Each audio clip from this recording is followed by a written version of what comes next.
Hi, this is the help video for Excel Chapter 1, Pause and Practice Number 4. I think we're going to finish up with this movie, and we'll be able to do all of 4 in this one movie. So what we're going to do here is kind of finish up what this exhibit. We're going to unhide and enter the data for the food and beverage. We're going to spell check. We're going to hide Breezy Point so we don't see it. And we're just going to set everything up so that it looks finishing touches, I guess. So the first thing we want to do is we want to unhide row 9. Remember, that's where we typed the food and beverage and then we hid it because we didn't have the numbers.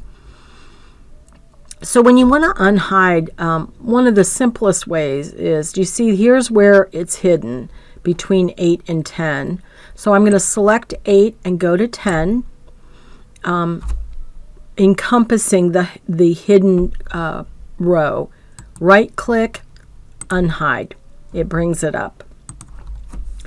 You can also go up here to format and do the unhide there. So we're just going to type, and since I want to go across a row, I'm just going to hit my tab key.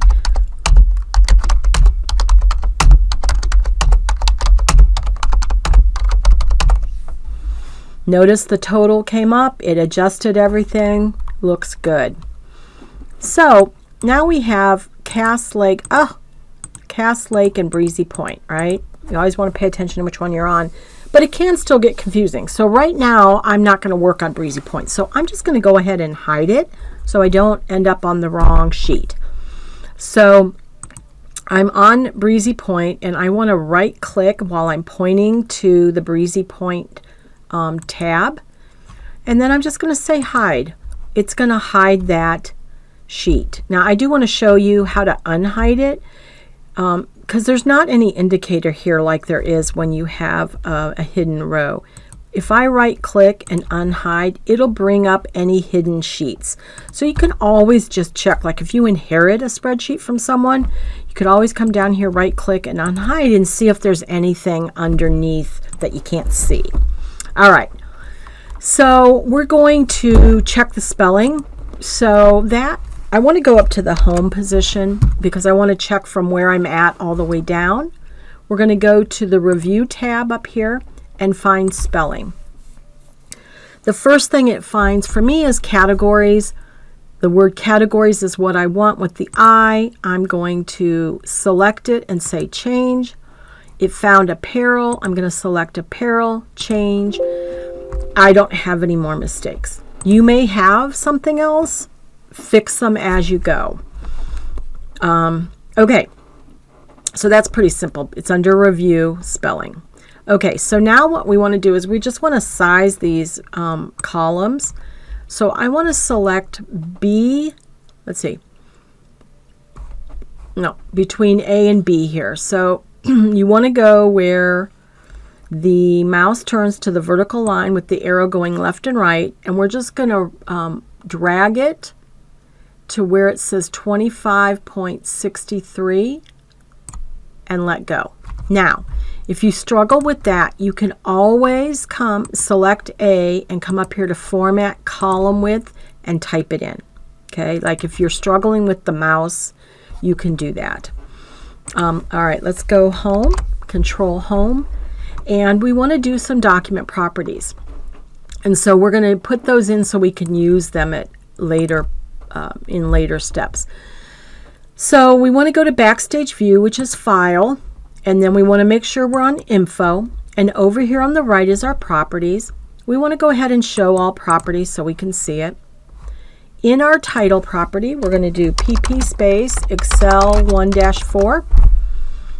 The status is draft, and the subject is weekly revenue. Okay, so we did PP Excel 1-4 as the title, draft as the status, weekly revenue as the subject.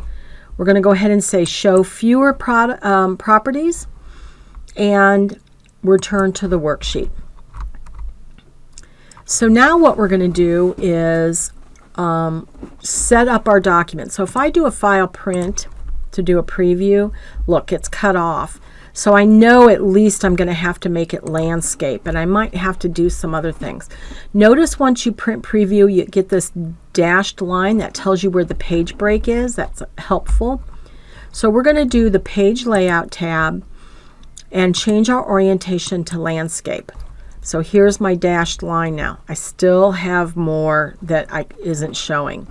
So we want to go to the page setup dialog box right here and go to sheet. No, sorry. Go to page. We're going to fit 1 by 1, which means it's going to shrink all of this so it fits in a single page. We also want to go to margins and horizontally center it. We're not done yet. We need to come over here to header and footer. And here, if you look at this header, there's some predefined headers. If you wanted to do a custom header, you would use this button here. We're going to pick the header that has your initials PPE1-4. It's going to show up there. Same thing with the footer. There's some predefined ones, or there's a custom footer. We're going to do the predefined that gives us the worksheet tab. So that's Cass Lake that repeats this onto the footer. Now we're done. We did our page, we did our margin, we did our header footer. We can go ahead and do OK. Let's do a file print now, but don't print it out. So now you can see it all fits. Here's my header, here's my footer. And when you see these lines like that, that's just because the monitor's not rendering it fine. If you were to actually print it, it would be fine. We're going to go ahead and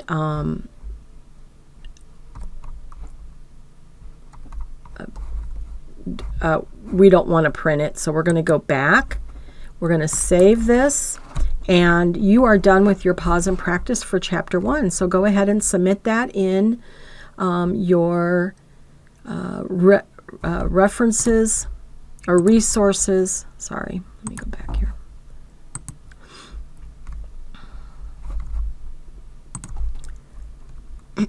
So you want to go to Excel 1 and the green top. This is where you're going to submit it.